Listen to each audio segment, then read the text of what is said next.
கர்த்தருடைய பரிசுத்த நாமம் மேம்படுவதாக. இன்றைய நாள் பாருங்க, நாம் தியானிக்கும்படி எடுத்துக்கொண்ட வசனம் சங்கீதம் 103:11. அது சொல்லப்படுகிறது, பூமிக்கு வானம் எவ்வளவு உயரமாக இருக்கிறதோ அவருக்கு பயப்படுகிறவர்கள் மேல் அவருடைய கிருபையும் அவ்வளவு பெரிதாக இருக்கிறது. பாருங்க, பூமிக்கும் வானத்துக்கும் எவ்வளவு உயரம், அந்த லென்த் எவ்வளவு பாருங்க தூரமாய் காணப்படுகிறதோ அவருக்கு பயப்படுகிறவர்கள் மேல். அப்போ கர்த்தருக்கு பயப்படுகிற பயம் நம்முடைய இருதயத்திலே காணப்படும் என்று சொன்னால், அவருடைய கிருபை பாருங்கள், கிருபைக்குள்ளாய் தான் அனைத்தும் அடங்கி இருக்கிறது.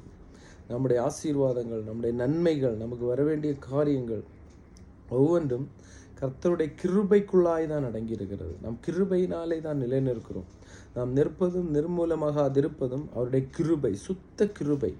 அவர் நம்மேல் வைத்த தயவு, இன்னொரு பதம் சொல்ல வேண்டாம், தயவு, நம்மேல் பாராட்டின அந்த தயவு பாருங்க, அந்த இரக்கமும் அந்த கிருபையும் நம்முடைய வாழ்க்கையில் செயல்படும் போது, மர்சி, ஆமென், அந்த கிருபை வெளிப்படும் போது பாருங்க, அவருடைய கிருபையும் அவ்வளவு, இந்த பூமிக்கும் வானத்துக்கும் எவ்வளவு உயரம், நம்மால் எட்டி பிடிக்கவே முடியாது, அப்படிதான், அந்த அளந்ததே தீராது, அவ்வளவு உயரமான அவ்வளவு பெரிதான கிருபையை கர்த்தருக்கு பயப்படுகிற பயத்துக்குள்ளாய், தேவனுக்கு பயப்படுகிற பயத்துக்குள்ளாய் கர்த்தர் வைத்திருக்கிறாராம்.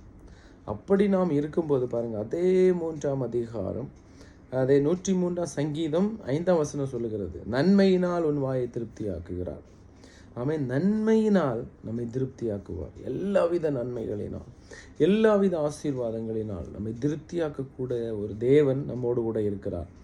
கழுகுக்கு சமானமாய் என் வயது திரும்ப வாழ வயது போலாகிறது. கழுகு பாருங்க, எப்போது இளமையாய் காணப்படும், பலனுள்ளதாய் காணப்படும்.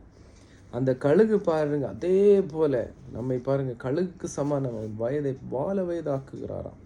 இது கர்த்தருக்கு பயப்படுகிற பயத்துக்குள்ளாய் நாம் காணப்படும் போது தேவன் நம்மை இந்த நாளிலே ஆசீர்வதிப்பாராக. God bless you.